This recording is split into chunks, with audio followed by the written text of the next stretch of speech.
こんにちは。整理収納アドバイザーの七尾明子です。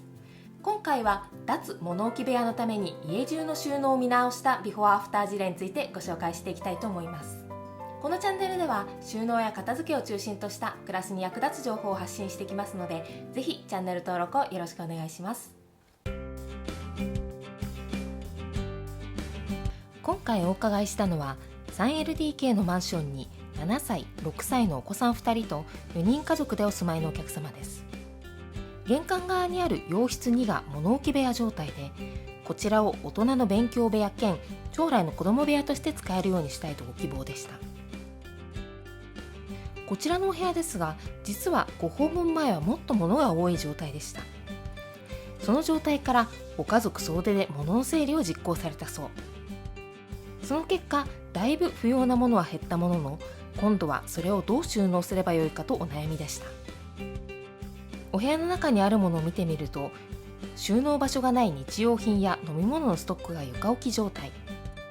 5段あるこちらの引き出しも、中身は雑貨類や文具、季節の飾り物、備蓄の食材がなんとなく詰め込まれていました。お部屋の奥には奥様の勉強用のテキストやお子さんの学用品やおもちゃ、ご主人の漫画本も大量にあったりと、ご家族のものも混在して置かれていました。こちらの部屋には作り付けのクローゼットもあり、中は比較的空いている状態でしたが、入っているものをよく見てみると、ご家族共用のスーツケースやご主人の小物、お子さんのものや大人用の書類などがなんとなく収納されてしまっていました。こちらは物置部屋の向かいにある寝室として使っている洋室1のクローゼットです。左側には主にご主人の服とかさばる季節用品、右側には奥様の季節外の服が収納されています。奥行きが深く大容量の収納ですが、右側のスペースは細くてやや使いづらいようで、奥には棚板もついているものの、何も置かれておらず持て余してしまっていました。こちらは廊下にある収納棚です。ここには主に掃除用品や日用品ストックが収納されていましたが、直置きのものも多く、やや使いづらそうでした。また下段には掃除機を収納されていたため、空間が空いていてもったいない状態でした。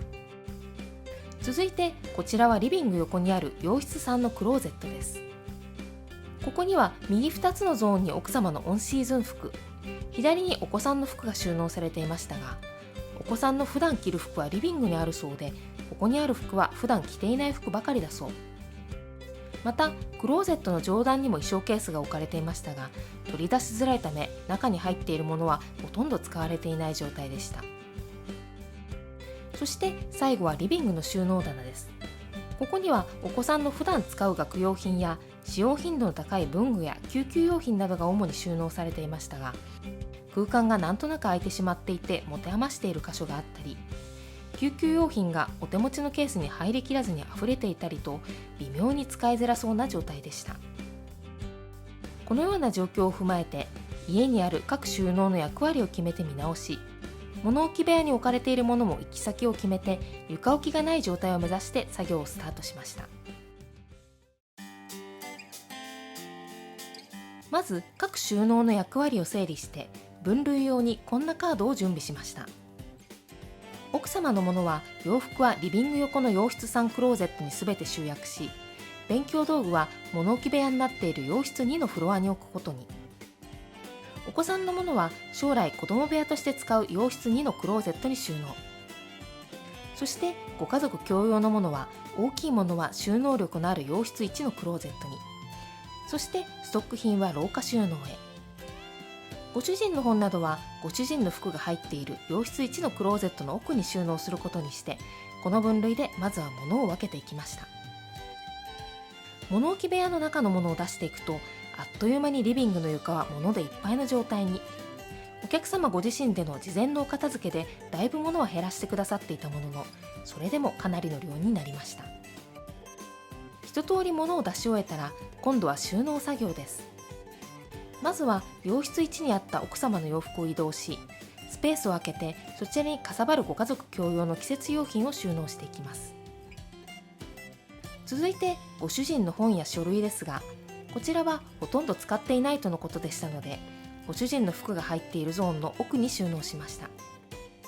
そして廊下収納は掃除機を移動して棚板を戻し、主にストック品を収納。将来子供部屋になる洋室2のクローゼットには使用頻度の低いおもちゃなどの子供用品を収納。さらにクローゼットに入りきらない使用頻度の低い学用品などはもともとお持ちだったラックに配置しました。そして当面は大人の勉強部屋としても使えるように背の高いラックに奥様の勉強道具も収納しました。最後に残ったご家族共用の小物類をカテゴリー別に分類し、出し入れしやすいように収納方法を見直しながらリビングの収納棚に配置して作業が完了。では早速今回のビフォーアフターをご覧ください。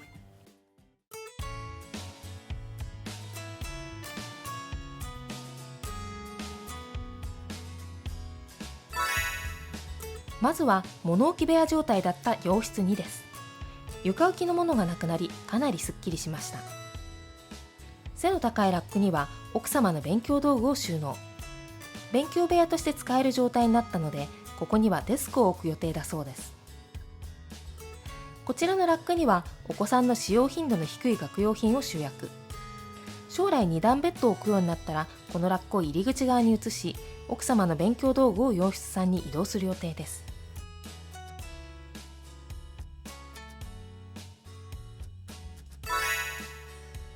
洋室2のクローゼットはお子さんのものの収納スペースとして役割を明確化。右側には洋室3にあった子供服を移動し、左側には使用頻度の低いおもちゃを収納しました。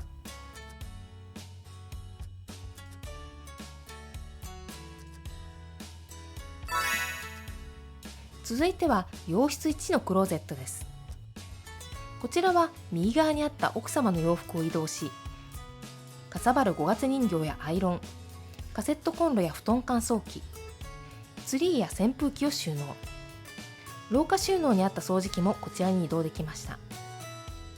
大量にあったご主人の本はご主人の服がかかっている左側の奥のスペースに収納できたので、左側はご主人スペースとして役割が明確になりました。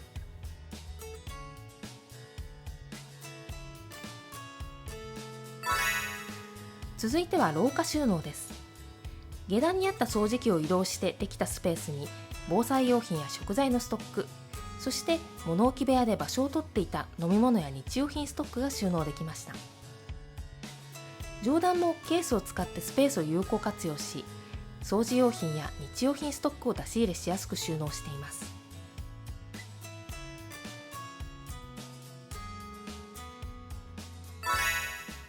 そして洋室さんは奥様の洋服収納に役割を統一。子供服があったスペースに洋室1にあった季節外の奥様の服を移動しました。そして衣装ケースでは出しづらかった上段は下ろしやすい別のボックスに入れ替えました。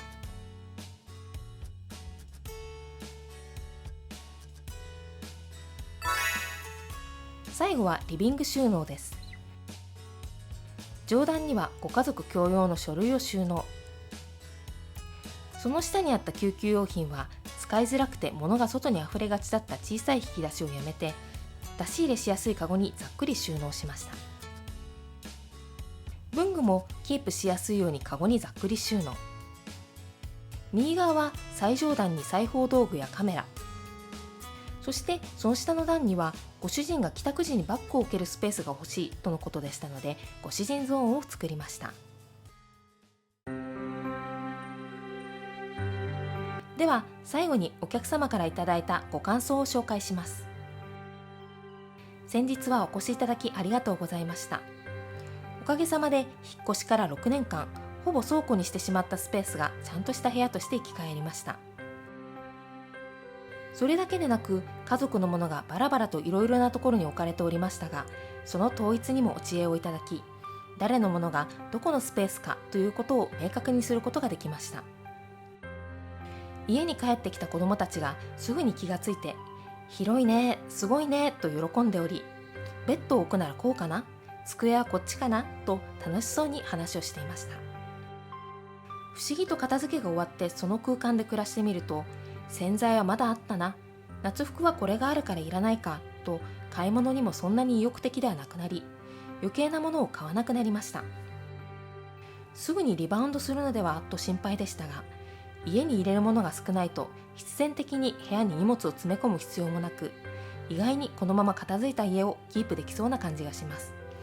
随分と過去の自分を棚に上げました。かっこ笑い。8月、12月と仕事関係で試験があり、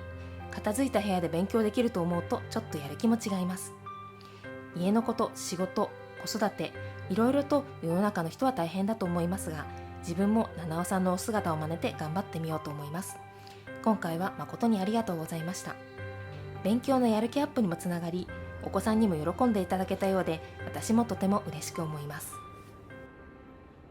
いかがでしたか？物置部屋状態だったお部屋もかなりすっきりしましたね。最後にこの動画を気に入ってくださった方は、チャンネル登録とグッドボタンをぜひお願いいたします。それではまた次の動画でお会いしましょう。